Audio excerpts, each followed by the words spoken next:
Ingeniería Metalúrgica, metalurgista de la Universidad Nacional de Ingeniería. Tiene un postdoctorado en materiales en Japón, profesor principal de ciencias materiales, profesor asociado de ciencias, decano asociado de innovación e investigación. Recibimos con un fuerte aplauso, por favor, al doctor. Gracias. Gracias. Ajá.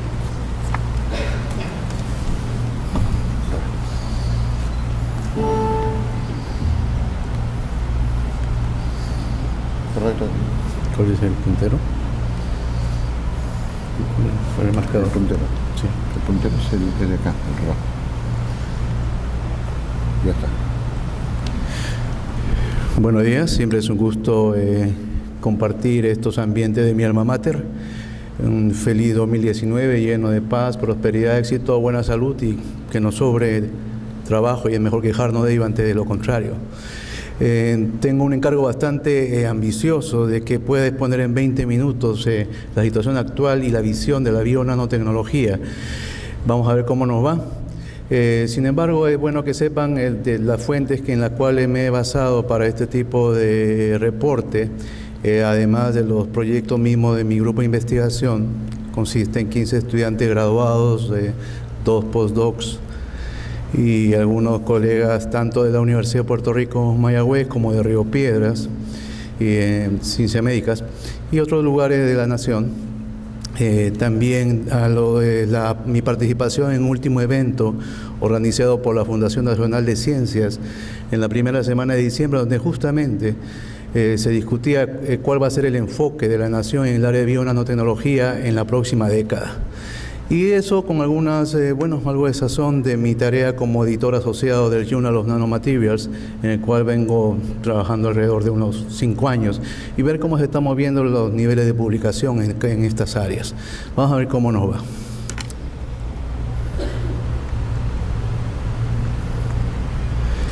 Cuando hablamos de la nanotecnología, aunque la palabra es de los 90, sin embargo ya la naturaleza ha venido haciendo esto desde que la vida es vida, y aquí algunos ejemplos que podrán ustedes identificar fácilmente. La balón es un molusco que cuando realizamos una sección transversal de la estructura externa, vemos que está formado por una serie de ladrillos de aragonito, que es una variedad polimórfica de carbonato de calcio, un material cerámico, un material duro entonces, que están finamente intercalados y con un espesor que ya nos gustaría a nosotros poder sintetizar en el laboratorio, y separados cada uno de estos bloques por una capa de colágeno que vendría a ser un material blando. O sea, desde el punto de vista de la ingeniería de materiales, esto es lo que se conoce como un material compuesto, la combinación de dos materiales con propiedades antagónicas que cuando se combinan permiten pues manipular, lograr un tuning de las propiedades a nuestro antojo.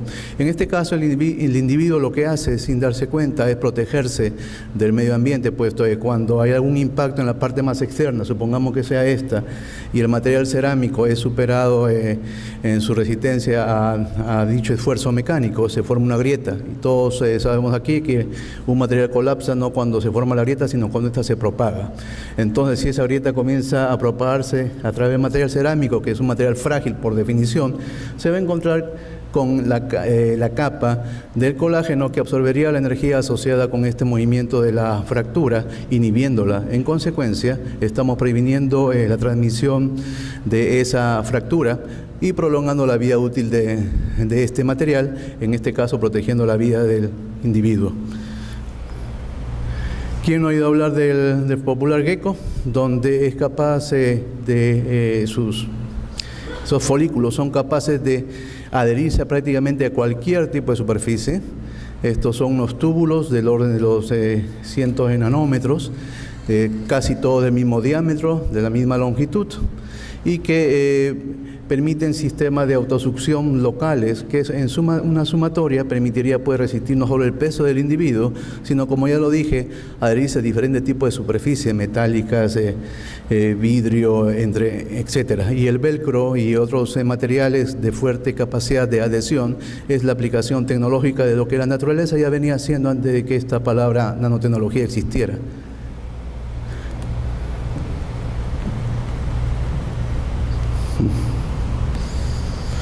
La bacteria magnetotáctica es otro excelente ejemplo de lo que pretendo mostrar en estos primeros slides. Este individuo sintetiza su propio sistema de locomoción. Las partículas más oscuras que ustedes ven en la parte interior de esta bacteria son nanopartículas de magnetita, F3O4, un material ferrimagnético que están, como habrán visto, todas más o menos del mismo tamaño, todas alineadas, y esto se convierte en una especie de brújula para este individuo.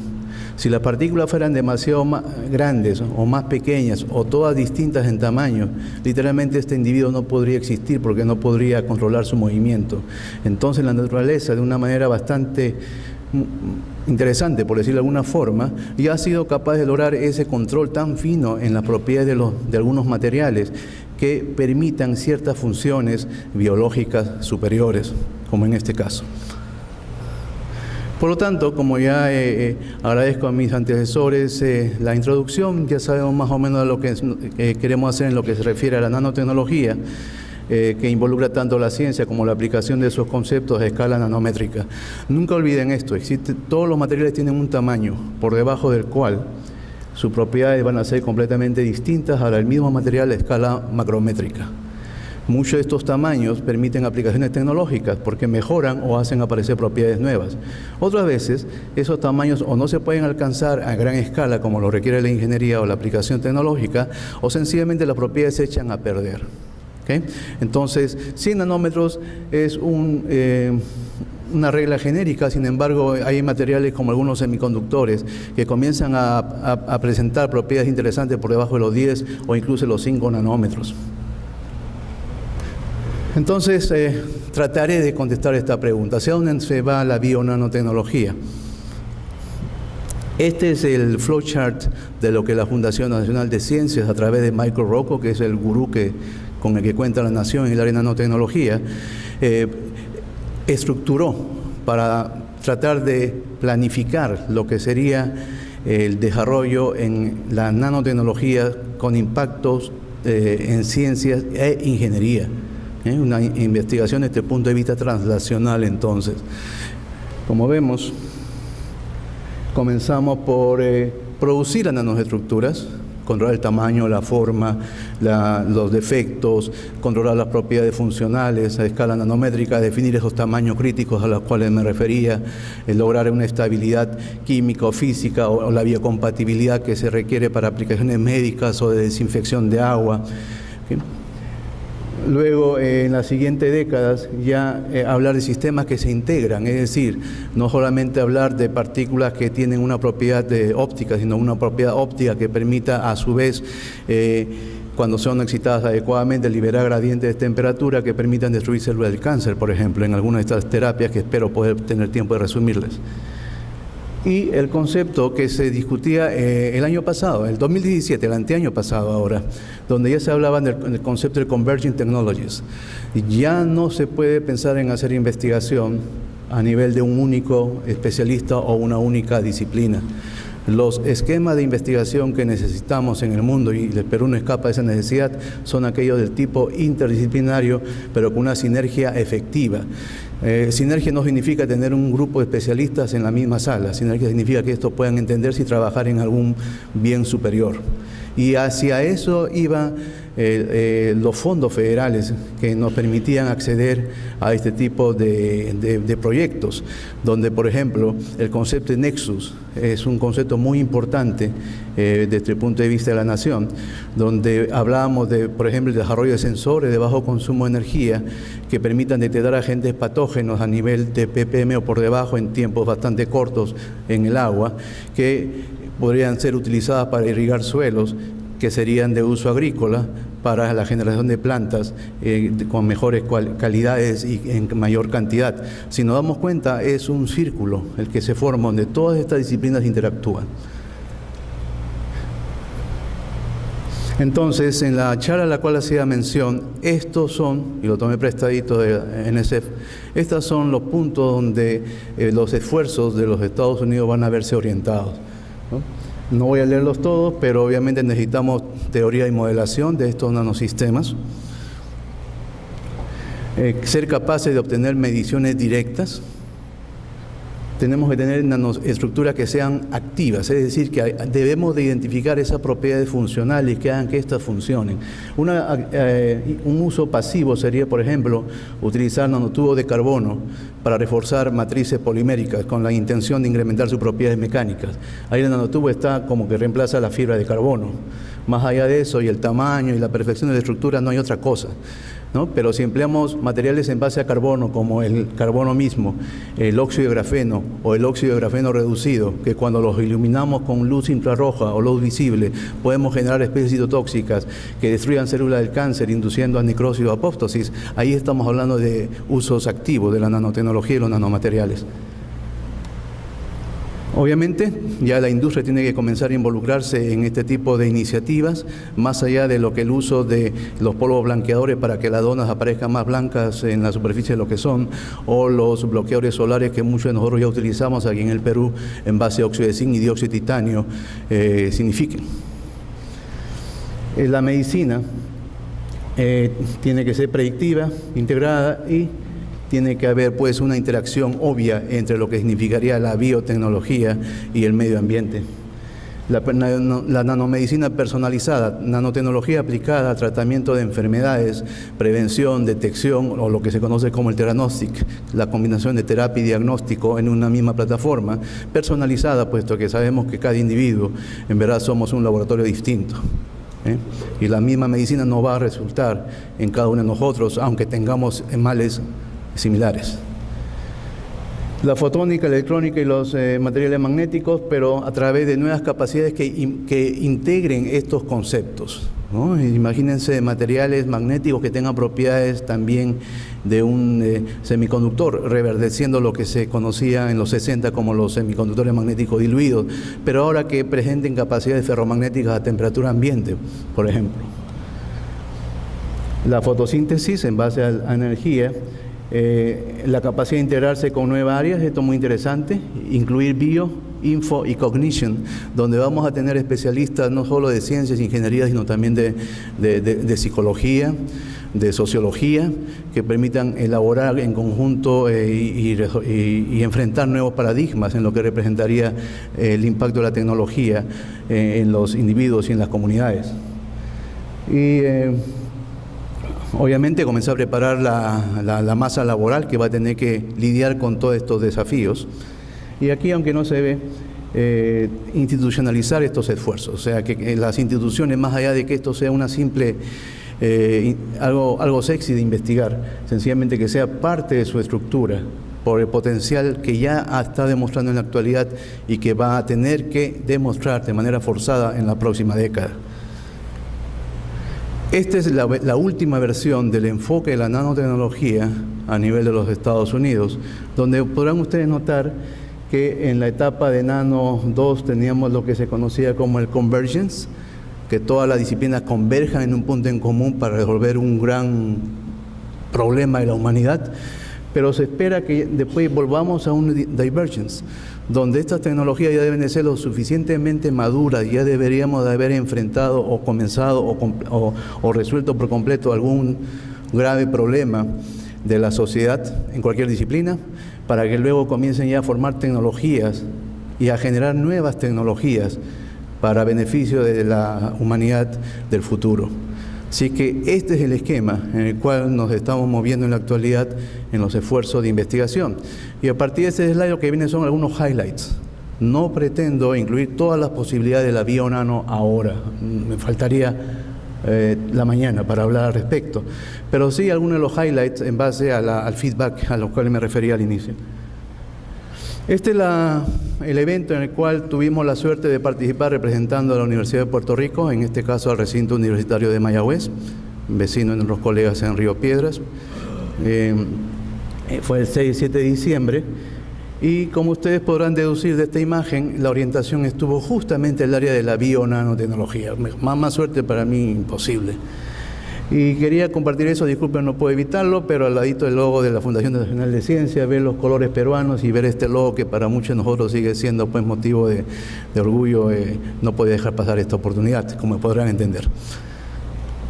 Entonces, Estos serían los campos donde este humilde servidor considera que la BioNano está actuando y debe comenzar a pensar en cómo actuar en el corto plazo. La nanomedicina, la protección, aquí estamos hablando, por ejemplo, de NASA. Justo antes de venir aquí estamos conversando con NASA Langley y Marshall para ver si podemos utilizar materiales que protejan las medicinas que utilizarán los astronautas para misiones de largo aliento. El ir a Marte no es como el ir a la Luna, muchas medicinas se van a degradar y si consideramos que hay una exposición a radiaciones tan energéticas, no solo como el ultravioleta, sino las de otro tipo en el espacio, es obvio entender de que estas medicinas se van a degradar y los astronautas van a estar más expuestos a condiciones bastante complicadas que aseguren pues su buena salud. Radiaciones cósmicas, quise decir. Las células sintéticas, aquí solo lo voy a mencionar, no es mi especialidad, pero ya se está trabajando con la creación de sistemas sintéticos que reproduzcan funciones celulares, ¿okay? Ya sea utilizando protocélulas o ya sea creando literalmente, virtualmente las células y comenzando a inducir diferentes funciones en esas células. Cuando se trató este tema en esta conferencia, obviamente el concepto de la ética fue una de las cosas que más se discutió, para mi sorpresa. Yo esperaba que íbamos a ir más a la parte científica, pero hubieron muchos concerns de qué es lo que debemos de hacer desde el punto de vista de fabricar células, ¿no? ¿Estamos jugando a ser Dios? ¿Queremos hacerlo? ¿Conviene a las humanidades del futuro? Interesante tema de discusión. El medio ambiente, el reuso del agua. Obviamente hay mucha cantidad de agua y en Puerto Rico tenemos esa mala costumbre de que el agua grises, ¿cuánto? Se echan a perder. Vamos a pasar entonces rápidamente. La presentación, en todo caso, para aquellos interesados se las puedo compartir a través del doctor Montoya, me hacen llegar sus iniciativas, pero no pensé que 20 minutos iban a pasar tan rápido. Pero el concepto de nanomedicina muy interesante es hacer uso de sistemas inteligentes que viajen a través del cuerpo humano y lleguen hacia las zonas patológicas. Y ahí Isaac Asimov en los 60 lo había predicho en una de las novelas de ciencia ficción que lo caracterizaba, ¿no? Como alguien lo mencionó, la intención de los Institutos Nacionales de Salud es de que los procedimientos sean cada vez más localizados y no tengamos mayores dificultades en cuanto al ataque a las células sanas o efectos colaterales. Aunque ya cada vez es más complicado el asunto, se estima que en el 2020 muchos cánceres deben de ser de tratamiento ambulatorio. Por ahí nos están presionando en cuanto al nuevo proyecto de investigación. Y el uso de nanocáscaras de oro que podemos graduar la capacidad de absorber energía a diferentes longitudes de onda según sea el espesor de este material alrededor de un núcleo de sílica, permitiría pues aplicaciones de este tipo. El oro en esta nanocáscara funcionalizado de manera que solo reconozca la célula de cáncer, llegue solo hacia esa zona, sea iluminado con luz cercana al infrarrojo. El oro se excita, se relaja liberando calor, genera un gradiente de temperatura cercano a los 40 grados que literalmente destruye la célula del cáncer, tal como, salvando la distancia literaria, lo predijo Isaac Asimov. Bien, entonces aquí voy a tener que saltear y comentarle brevemente el concepto de los colores estructurales. Esto es lo más reciente que se tiene del mejor ejemplo de la nanotecnología en sistemas tecnológicos, ¿sí? El color, tal como lo conocemos, va a cambiar. Ya no vamos a hablar de pigmentos, de materiales inorgánicos que están en una suspensión conocida como pinturas. Vamos a hablar de la interacción del espectro de luz visible con nanoestructuras que permitan actuar como un monocromador para aquellos que trabajan en difracción de rayos X, como un monocromador que solamente refleje una longitud de onda, que es la que percibe el cerebro a través de los ojos y lo transmite en el concepto que conocemos como color. Y esto ya la industria lo está utilizando. El mejor ejemplo, el de las alas de las mariposas, así que voy a pedir que me ayuden en pasar este video. Son 2 minutos, yo voy a tener que hacer uso de mi privilegio personal para... Todos conocemos esta mariposa. The wings of the Morpha butterfly are some of the most beautiful structures in nature, and they keep no blue plant. Artists use paint, dyes, and ink to make decorations. Nature draws on a palette of biological pigments, also known as bioworms. But there's another way of producing color. It's called structural color, and it harnesses the physics of light at a nanoscale. Neepa Patel at UC Berkeley is studying how morpho butterflies form the special structures that cover their wings, scales, while still inside the pupae. Morphos live mostly in the tropics, and when they're resting, they fold their wings up, showing their dark earth tone and undersides. The brown, yellow, and black colors are generated by pigments. But the underside is all about structural color. It gives their wings a vibrant, iridescent blue hue.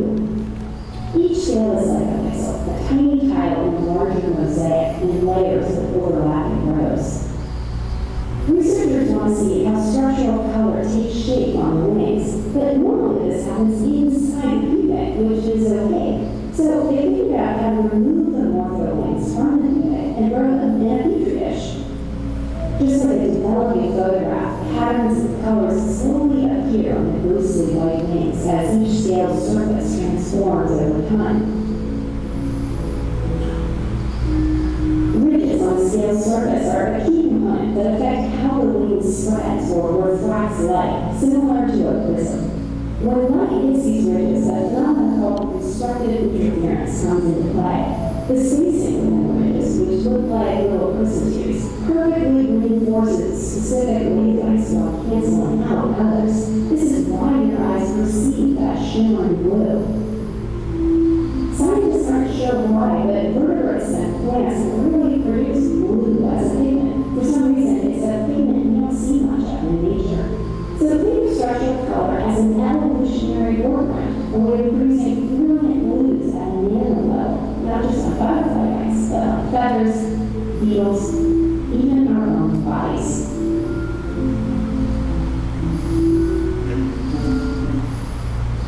Podemos pasar al minuto 3:15, por favor, de este video, para que veamos cómo la tecnología ha tomado ventaja de este fenómeno a escala nanométrica, conocida como interferencia constructiva, para aplicaciones que ya ustedes verán. No es ningún comercial gratuito, por si acaso. Los 3 minutos 15 lo puedes correr, por favor, para que podamos aprovechar. Del mismo video lo podrías haber corrido. Y lo que deberían de haber visto al final de esta presentación es un video de un pececito transparente, pequeño y insignificante que existe en el Japón, que no tiene manera de cómo hacerse notar para que pueda aparearse, y lo que él hace de una manera intuitiva es generar un sistema complejo, matemático, que otra vez nos da la capacidad de pensar en que la biología no es sino la nanotecnología natural, y que eso es lo que pretenderemos, utilizar sistemas biológicos que permitan crear sistemas complejos y con altas funcionalidades. Estamos en el minuto 3:15 ya. Si van a la parte inferior del video, pueden correrlo con el cursor. Mientras que se resuelve eso, lo que deberían de haber estar viendo allí sería cómo Lexus, en su nueva versión de automóviles del Deep Blue, ha utilizado esta nanoestructura basada en la mariposa para generar lo que sería el azul absoluto, que va a brillar, va a tener lustre y el color independiente de que haya o no luz, que haya o no haya lluvia, y que en verdad vamos a hacernos reflexionar cuál es el azul real que estamos percibiendo a través del cerebro. Jóvenes, ¿podemos hacer un último intento?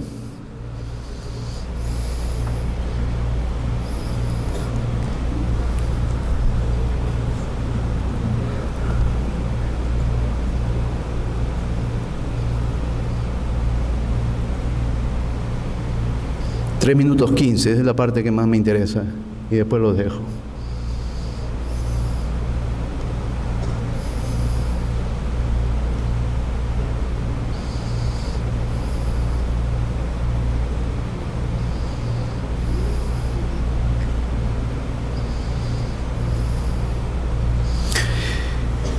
Bueno, si llegamos a esa situación, El mensaje que quería dejarles aquí era ver cómo los esfuerzos en bionanotecnología se están aplicando en diferentes áreas. La intención es que ya tengamos que pensar en aplicaciones, la parte de funcionalizar, sintetizar, generar materiales, y ya hasta cierto punto lo dominamos.